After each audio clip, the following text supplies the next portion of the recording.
Hi hello friends, ನಮಸ್ಕಾರ. ನೀವು ನೋಡ್ತಾ ಇರೋದು ಪೃಥ್ವಿ ಯೂಟ್ಯೂಬ್ ಚಾನಲ್. ಫಸ್ಟ್ ನಮ್ಮ ಚಾನಲ್ಗೆ ಎಲ್ಲರಿಗೂ ಸ್ವಾಗತ ಸುಸ್ವಾಗತ. ಒಂದು ಹೊಸ ಉದ್ಯೋಗ ಮಾಹಿತಿ ಬಂದಿದೆ. ಜಿಲ್ಲಾ ನ್ಯಾಯಾಲಯದಲ್ಲಿ ಹೊಸ ನೇಮಕಾತಿ ಆರಂಭವಾಗಿದೆ. ಇಲ್ಲಿ ಪಿಯೋನು ಮತ್ತು ಟೈಪಿಸ್ಟ್ ಹುದ್ದೆ ಅರ್ಜಿದ್ದಾರೆ. 10ನೇ ತರಗತಿ 12ನೇ ತರಗತಿ ಡಿಪ್ಲೊಮಾ ಅದರ ಅಪ್ಲೈ ಮಾಡಬಹುದು. ವೇತನ 27ರಿಂದ 46 ಸ್ಯಾಲರಿ ಇರ್ತಕ್ಕಂಥ ಉದ್ಯೋಗ ಆಗಿದೆ. ವಯೋಮಿತಿ 18ರಿಂದ 40 ವರ್ಷ ಇರ್ತದೆ. ಈ ಹುದ್ದೆಗೆ ಪುರುಷ ಮತ್ತು ಮಹಿಳೆಯರು ಕೂಡ ಅಪ್ಲೈ ಮಾಡಬಹುದು. ಇದು ನೇರ ನೇಮಕಾತಿ ಆಗಿದೆ. ತಮಗೆ ಈ ವಿಡಿಯೋದಲ್ಲಿ ಈ ಹುದ್ದೆಗಳ ಬಗ್ಗೆ ಸಂಪೂರ್ಣ ಮಾಹಿತಿ ಹೇಳ್ತೀನಿ. ವಿಡಿಯೋನ ಎಲ್ಲೂ ಸ್ಕಿಪ್ ಮಾಡಿದೆ ಕೊನೆತನಕ ನೋಡಿ. ಹಾಗೆ ಮಾಹಿತಿ ಇಷ್ಟ ಒಂದು ಲೈಕ್ ಮಾಡಿ ಮತ್ತು ಶೇರ್ ಮಾಡಿ, ಮನಸ್ಸಿಗೆ ಕಮೆಂಟ್ ಮಾಡಿ. ಹೊಸಬರು ಯಾರು ನಮ್ಮ ಚಾನಲ್ ನೋಡ್ತಾ ಇದ್ದಾರೋ ಅವ್ರು ನಮ್ಮ ಚಾನಲ್ ಸಬ್ಸ್ಕ್ರೈಬ್ ಮಾಡ್ಕೊಳ್ಳಿ. ಹಾಗೆ ಪಕ್ಕದಲ್ಲಿರ್ತಕ್ಕಂಥ ಬೆಲ್ಲೈಕನ್ ಆನ್ ಮಾಡಿಕೊಂಡ್ರೆ ನಾವು ಅಪ್ಲೋಡ್ ಮಾಡೋ ಪ್ರತಿಯೊಂದು ವಿಡಿಯೋ ಟೈಮೇ ನೋಟಿಫಿಕೇಶನ್ ಆಗಿ ಬರ್ತವೆ. ಹೊಸ ಹೊಸ ಮಾಹಿತಿ ಕೂಡ ದೊರೆಯುತ್ತದೆ. ಓಕೆ, ಬಗ್ಗೆ ಮಾಹಿತಿ ನೋಡೋಣ. ನೋಡಿ ಫ್ರೆಂಡ್ಸ್, ಇದು ಅಫಿಷಿಯಲ್ ವೆಬ್ಸೈಟ್ ಆಗಿದೆ. ಇದು ಯಾದಗಿರಿ ಜಿಲ್ಲೆ ಇರತಕ್ಕಂಥ ನೇಮಕಾತಿ ಆಗಿದೆ.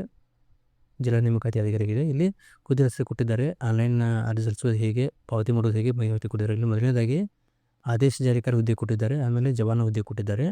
ಇಲ್ಲಿ ಆದೇಶ ಜಾರಿಕಾರ ಹುದ್ದೆ PDF ಇಲ್ಲಿ ಲಿಂಕ್ ಮಾಡಿದ್ರೆ PDF ಓಪನ್ ಆಗುತ್ತೆ. ಇದು ಅಪ್ಲೈ ಲಿಂಕ್ ಆಗಿದೆ. ಇವಾಗ ನಾನು ಜವಾನ ಹುದ್ದೆ ತೋರಿಸ್ತೀನಿ. ಇಲ್ಲಿ PDF ಕೊಟ್ಟಿದ್ದಾರೆ ಅವರು.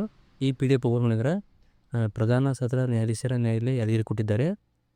ಡೇಟ್ ಕೊಟ್ಟಿದ್ದಾರೆ ಇಲ್ಲಿ 9/3/2026 ಅಂತ. ವಿಷಯ: ಯಾದಗಿರಿ ಜಿಲ್ಲೆಯ ನ್ಯಾಯಾಲಯಗಳಲ್ಲಿ ಕಲ್ಯಾಣ ಕರ್ನಾಟಕ ಸ್ಥಳೀಯ ವೃಂದದಲ್ಲಿ ಖಾಲಿ ಇರುವ ಆದೇಶ ಜಾರಿಕಾರ ಹುದ್ದೆಗಳಿಗೆ ನೇಮಕಾತಿ ಕುರಿತು ಕೊಟ್ಟಿದ್ದಾರೆ. ಇಲ್ಲಿ ಅರ್ಜಿ ಸಲ್ಲಿಸುವ ದಿನಾಂಕ 13/3/2026 ಆರಂಭವಾಗಿದೆ. ಲಾಸ್ಟ್ ಡೇಟು 12/4/2026 ರಾತ್ರಿ 12 ಕ್ಲೋಸ್ ಆಗುತ್ತೆ. ಪೇಮೆಂಟ್ ಮಾಡೋದು 13/4/2026 ಇದೆ. ಇದು ಅಫಿಷಿಯಲ್ ವೆಬ್ಸೈಟ್ ಆಗಿದೆ. ಇಲ್ಲಿಂದ ತಾವು ಲಿಂಕ್ ಮೂಲಕ ಅಪ್ಲೈ ಮಾಡಬಹುದಾಗಿದೆ. ಇಲ್ಲಿ ಹುದ್ದೆ ಹೆಸರು ಪ್ರೊಸೆಸರ್ ಹೆಸರು ಕೊಟ್ಟಿದ್ದಾರೆ. ಅಂದರೆ ಆದೇಶ ಜಾರಿಕಾರ ಹಾಗೂ ಟೈಪಿಂಗ್ ಕೂಡ ಇರುತ್ತದೆ ಮತ್ತು ಜವಾನ್ ಹುದ್ದೆ ಕೂಡ ಇದೆ. ಒಟ್ಟು ಹುದ್ದೆ ಸಂಖ್ಯೆ 7 ಕೊಟ್ಟಿದ್ದಾರೆ. ಇಲ್ಲಿ ವೇತನ 31,775ರಿಂದ 61,300 ಪರ್ ಮಂತ್ ಇರುತ್ತೆ. ಇಲ್ಲಿ ಕಾಸ್ಟ್ ವೈಸ್ ಡಿವೈಡ್ ಮಾಡಿದ್ದಾರೆ. ಸಾಮಾನ್ಯ, ಪರಿಶಿಷ್ಟ ಜಾತಿ, 2A. ಒಟ್ಟು ಹುದ್ದೆ ಬಂದ್ಬಿಟ್ಟು 9 ಹುದ್ದೆ ಕೊಟ್ಟಿದ್ದಾರೆ. ಇಲ್ಲಿ ಇತರೆ 1, ಮಹಿಳೆ 2, ಗ್ರಾಮೀಣ 2, ಮಾಜಿ ಸೈನಿಕ 1, ಒಟ್ಟು 6 ಹುದ್ದೆ ಆಗಿವೆ. ಸಾಮಾನ್ಯದಲ್ಲಿ ಪರಿಶಿಷ್ಟ ಜಾತಿಯಲ್ಲಿ 1 ಹುದ್ದೆ ಖಾಲಿವೆ. ಪ್ರವರ್ಗ 2A ದಲ್ಲಿ 2 ಹುದ್ದೆ ಖಾಲಿವೆ. ಒಟ್ಟು ಬಂದ್ಬಿಟ್ಟು 9 ಹುದ್ದೆ ಖಾಲಿ ಕೊಟ್ಟಿದ್ದಾರೆ. ಅಂಗವಿಕಲ ಹುದ್ದೆ ಕೂಡ ಅವರು ಕೂಡ ಅಪ್ಲೈ ಮಾಡಬಹುದು.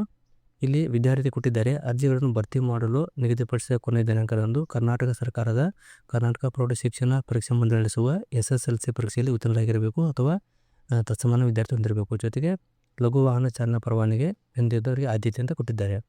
ಇಲ್ಲಿ ವಿಶೇಷ ಸೂಚನೆ: 10ನೇ ತರಗತಿ ಅಂಕಗಳ ಶ್ರೇಣಿಯಲ್ಲಿ ಅಥವಾ ಗ್ರೇಡ್ನಲ್ಲಿ ಅದನ್ನು ಸಂಬಂಧಪಟ್ಟ ಶಾಲಾ ಮುಖ್ಯಸ್ಥರಿಂದ ಅಂಕಗಳಿಗೆ ಪರಿವರ್ತಿಸಿ ಗರಿಷ್ಠ ಅಂಕಗಳನ್ನು ಪಡೆದ ಅಂಕಗಳ ಅನ್ವಯ ಒಟ್ಟು ಶೇಕಡಾ ಸರಿಸಮಾನ 100% ಅರ್ಜಿಯಲ್ಲಿ ಗಮನಿಸಿಕೊಳ್ಳಲು ಕೊಟ್ಟಿದ್ದಾರೆ. ಅಭ್ಯರ್ಥಿಗಳು ಸರಿಯಾಗಿ ಸೂಚನೆ ಓದಿ ಕೇವಲ ಒಂದು ಅರ್ಜಿಯನ್ನು ಮಾತ್ರ ತಾವು ಕ್ಲೈಮ್ ಮಾಡುವ ಮೀಸಲಾತಿಯನ್ನು ಆನ್ಲೈನ್ ಮೂಲಕ ಸಲ್ಲಿಸುವಂತೆ ಕೊಟ್ಟಿದ್ದಾರೆ.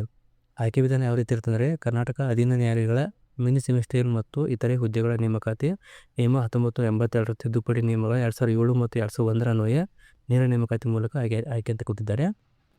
ಇಲ್ಲಿ ಅರ್ಹತಾ ಪರೀಕ್ಷೆಯಲ್ಲಿ ಗಳಿಸಿರುವ ಒಟ್ಟು ಶೇಕಡಾವಾರು ಒಂದು ಹುದ್ದೆಗೆ 25 ಅಂಕಗಳಂತೆ 1:25 ಅನುಪಾತದಲ್ಲಿ ಹೆಚ್ಚು ಅಂಕ ಪಡೆದ ಅಭ್ಯರ್ಥಿಗಳನ್ನು ಪ್ರಕಟಿಸಿರುವ ಹುದ್ದೆಗೆ ಅನುಗುಣವಾಗಿ ಸಂದರ್ಶನಕ್ಕೆ ಕರೆಯುವಂತೆ ಅಂತ ಕೊಟ್ಟಿದ್ದಾರೆ.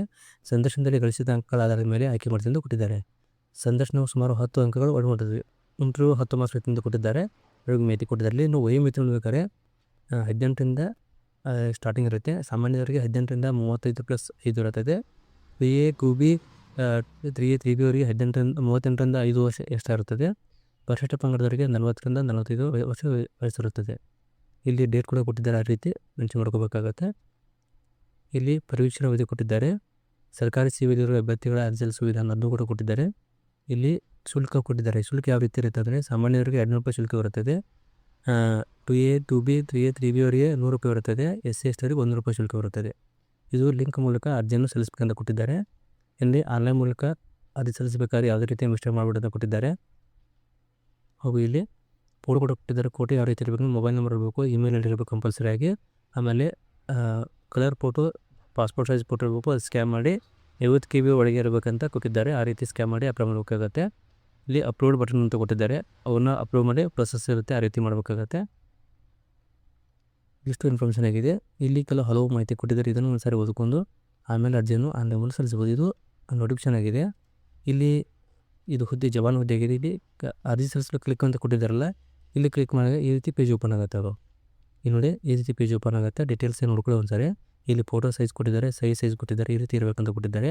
ಏಜ್ ಕೂಡ ಕೊಟ್ಟಿದ್ದಾರೆ. ಇಲ್ಲಿ ಲಾಸ್ಟ್ ಡೇಟು 12/4/2026 ಆಗಿದೆ. ಇಲ್ಲಿ ಆನ್ಲೈನ್ ಅಪ್ಲಿಕೇಶನ್ ಅಂತ ಕೊಟ್ಟಿದ್ದಾರೆ. ಇಲ್ಲಿ ಕ್ಲಿಕ್ ಮಾಡ್ಕೋಬೇಕಾಗತ್ತೆ. ಇನ್ನು ಓಕೆ ಅಂತ ಕೊಡಿ. ಓಕೆ ಅಂತ ಈ ರೀತಿ ಬರುತ್ತೆ. ಈ ಚೆಕ್ ಬಾಕ್ಸ್ನ ಕ್ಲಿಕ್ ಮಾಡಿ ಅಪ್ಲೈ ಅಂತ ಕ್ಲಿಕ್ ಮಾಡಬಹುದಾಯ್ತು. ಇಲ್ಲಿ ಇಲ್ಲಿ ಕ್ಲಿಕ್ ಮಾಡಿದ ನಂತರ ಇಲ್ಲಿ ಡೇಟ್ ಬರುತ್ತೆ Q1 KKR ಅಂತ ಬಂದಿದೆ, ಕಲ್ಯಾಣ ಕರ್ನಾಟಕ ಆಗಿರುತ್ತದೆ. ಇಲ್ಲಿ ನಿಮ್ಮ SLC ಯಾವ ರೀತಿ ಆ ರೀತಿ ನೇಮ್ ಹಾಕಿ ಜೆಂಡರ್ ಹಚ್ಚ ಮಾಡಿ ಇಲ್ಲಿ ಫಾದರ್ ಮದರ್ ನೇಮ್ ಹಾಕಬೇಕಾಗತ್ತೆ. ಮೇಲಿದ್ರೆ ಮೇಲು, ಫೀಮೇಲ್ ಇದ್ದರೆ female hockey date of birth mention ಮಾಡಿ. ಆಮೇಲೆ ಇಲ್ಲಿ ಕೆಟಗರಿ ಯಾವುದಿದೆ ಆ ಸೆಲೆಕ್ಟ್ ಕೆಟಗರಿ ಮಾಡ್ಕೋಬೇಕಾಗತ್ತೆ. ಆಮೇಲೆ RD ನಂಬರ್ ಹಾಕಬೇಕಾಗತ್ತೆ. ಇಲ್ಲಿ 371J ಹೈದರಾಬಾದ್ ಇದ್ದರು ಹಾಕಬೇಕಾಗತ್ತೆ. ಎಸ್ ಅಂತ ಆಟೋಮೆಟಿಕ್ ಎಸ್ ಹಾಕಬೇಕಾಗ ಕಂಪಲ್ಸರಿನು. ರೂರಲ್ ಸರ್ಟಿಫಿಕೇಟು ಇಲ್ಲೂ ಹಾಕಿ ಇಲ್ಲಿ ನೀವು ತೊಗೊಂಡು ಸೆಲೆಕ್ಟ್ ಮಾಡ್ಕೋಬೇಕಾಗತ್ತೆ. ಇಲ್ಲಿ ಯಾವುದೇ ಇದು ಅದನ್ನು ಸೆಲೆಕ್ಟ್ ಮಾಡ್ಕೊಳ್ಳಿ. ಆಮೇಲೆ ಕನ್ನಡ ಮೀಡಿಯಮ್ ಇದ್ದರೆ ಇದನ್ನು ಟಿಕ್ ಮಾಡ್ಕೊಳ್ಳಿ. ಆಮೇಲೆ ಡಿಸಿಪ್ಲಿನ್ ಪಾಲ್ಸ್ ಇದು ಹಾಕಿಲ್ಲ ಬಿಡಂತೆ ಎಕ್ಸಸ್ ನೋಡಿದೆ. ಆಮೇಲೆ ಕರ್ನಾಟಕಗಳೈತಿ ಯಾವುದೇ ಎಲ್ಲ ಟಿಕ್ ಮಾಡ್ಕೋಬೇಕಾಗತ್ತೆ. ಇಲ್ಲಿ ಮ್ಯಾರಿಡ್ ಅನ್ಮ್ಯಾರಿಡ್ ಕೊಟ್ಟಿದ್ದಾರೆ. ಮ್ಯಾರಿಡ್ ಇದ್ದರೆ ಮ್ಯಾರಿಡ್ ಹಾಕಿ, ಅನ್ಮ್ಯಾರಿಡ್ ಅನ್ಮ್ಯಾರಿಡ್ ಹಾಕಿ ಇಲ್ಲಿ ಸಿಂಗಲ್ ಅಂತ ಹಾಕಬೇಕಾಗತ್ತೆ. ಹಾಕಿದ ನಂತರ ಇಲ್ಲಿ ಹಿಂದಿನ ಆಟೋಮೆಟಿಕಾಗಿ ಬಂದಿರುತ್ತೆ.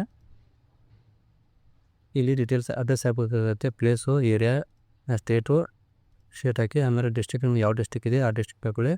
ತಾಲೂಕು ಯಾವ ತಾಲೂಕು ಇದೆ ಆ ತಾಲೂಕು ಹಾಕೊಳ್ಳಿ. ಆಮೇಲೆ ಡಿಸ್ಟಿಕ್ಕು ಇಲ್ಲಿ ತಾಲೂಕು ಹಾಕಿ, ಪಿನ್ ಕೋಡ್ ಹಾಕಿ. ಎರಡು ಸೇಮ್ ಇದ್ದರೆ ಇದಂತ ಎಸ್ ಅಂತ ಮಾಡಬೇಕಾಗತ್ತೆ, ಆಟೋಮೆಟಿಕಾಗಿ ಬರುತ್ತದು. ಆಮೇಲೆ ಇಲ್ಲಿ ಅಪ್ಲಿಕೇಶನ್ ಇಲ್ಲಿ ಸರ್ವಿಸ್ ಅಂತ ಕೇಳುತ್ತೆ. ಎಸ್ ಇದ್ದರೆ ಸೆಕೆಂಡ್ ಹಾಕಿ. ಆಮೇಲೆ ಇಲ್ಲಿ ಕೆಳಗಡೆ ಪ್ರಿವ್ಯೂ ಅಂತ ಕಾಣ್ತಾ ಇದೆ. ಈ ಫಸ್ಟ್ ನೋಡ್ಕೊಂಡು ಇಲ್ಲಿ ನೋಡಿದಾಗ ಪ್ರಿವ್ಯೂ ಬರುತ್ತೆ. ಫಾರ್ಮ್ ಫಿಲ್ಅಪ್ ಮಾಡಿ ಪ್ರಿವ್ಯೂ ಬರುತ್ತೆ. ಪ್ರಿವ್ಯೂ ಬಂದ ನಂತರ ಎಲ್ಲ ಓಪನ್ ಆಗುತ್ತೆ. ಆಮೇಲೆ ಫೋಟೋ ಸೈನು ನೆಕ್ಸ್ಟ್ ಸ್ಟೆಪ್ ಹೋಗುತ್ತೆ. ಫೋಟೋ ಸೈನ್ ಅಪ್ಲೋಡ್ ಮಾಡಿ. ಆಮೇಲೆ ಪೇಮೆಂಟ್ ಆಗುತ್ತೆ. ಪೇಮೆಂಟ್ ಮಾಡಿ ನಂತರ ಅದನ್ನು ಪೇಮೆಂಟ್ PDF ಬರುತ್ತೆ. ಅದು ಸೇವ್ ಮಾಡಿ ಇಟ್ಕೊಂಡು ಅದನ್ನು ಕೂಡ ತಾವು ಅದಕ್ಕೆ ಅಪ್ಲೋಡ್ ಮಾಡಬೇಕಾಗುತ್ತೆ. ಅಪ್ಲೋಡ್ ಮಾಡಿದ ನಂತರ ಪ್ರೊಸೆಸ್ ಮುಂದೋಗುತ್ತೆ. ಆಮೇಲೆ ಅಪ್ಲಿಕೇಶನ್ ಪ್ರಿಂಟ್ ಬರುತ್ತೆ. ಪ್ರಿಂಟ್ ತೆಗೆದುಕೊಂಬಂದ್ರೆ ಇಟ್ಕೋಬೇಕಾಗುತ್ತೆ. ಅಲ್ಲಿ ಅವರು ಇನ್ಫಾರ್ಮೇಷನ್ ಕೊಟ್ಟಿದ್ದಾರೆ. ಏನಂದರೆ ಅವರು ಇಲ್ಲಿ ಅರ್ಜಿ ಹಾಕಿದ ನಂತರ ನಿಮಗೆ ಫೋನ್ ಮೂಲಕ SMS ಬರ್ತನೆ ಬಿಡಿ. ಅರ್ಹ ಅಭ್ಯರ್ಥಿಗಳಿಗೆ SMS ಹಾಗೂ ಇಮೇಲ್ ಮುಖಾಂತರ ಮಾಹಿತಿ ನೀಡಲಾಗುವುದು. ಸಂದರ್ಶನಕ್ಕೆ ಅರ್ಹ ಅಭ್ಯರ್ಥಿಗಳ ಪಟ್ಟಿಯಲ್ಲಿ ನ್ಯಾಯಾಲಯದ ವೆಬ್ಸೈಟ್ ಮೂಲಕ ಪ್ರಕಟಣೆ ಕೊಟ್ಟಿದ್ದಾರೆ. ಇದನ್ನು ಡೌನ್ಲೋಡ್ ಮಾಡ್ಕೊಂಡು ಕರೆಕ್ಟಾಗಿ ಚೆಕ್ ಮಾಡ್ಕೊಂಡು ಇರಬೇಕಾಗುತ್ತೆ. ಬಂದ ನಂತರ ತಾವು ಆ ಪ್ರೊಸೆಸ್ ಆಗುತ್ತೆ. ಅವರು ಫಾಲೋ ಅಥವಾ ಮಿಸ್ಟೇಕ್ ಕೂಡ ಮಾಡ್ತಾರೆ. ಬೇಕಾದ್ರೆ ಎಷ್ಟು ಇನ್ಫಾರ್ಮೇಷನ್ ಇದೆ. ತಮಗೆ ಈ ಮಾಹಿತಿ ಇಷ್ಟ ಆಗಿದೆ ಅನ್ಕೋತೀನಿ. ಇಷ್ಟ ಆದರೆ ಒಂದು ಲೈಕ್ ಮಾಡಿ ಮತ್ತು ಶೇರ್ ಮಾಡಿ, ನಿಮ್ಮ ಕಮೆಂಟ್ ಮಾಡಿ. ವಿಡಿಯೋ ನೋಡೋಕ್ಕೆ ತುಂಬ ಧನ್ಯವಾದಗಳು. Thanks for watching. Jai Hind, Jai Karnataka.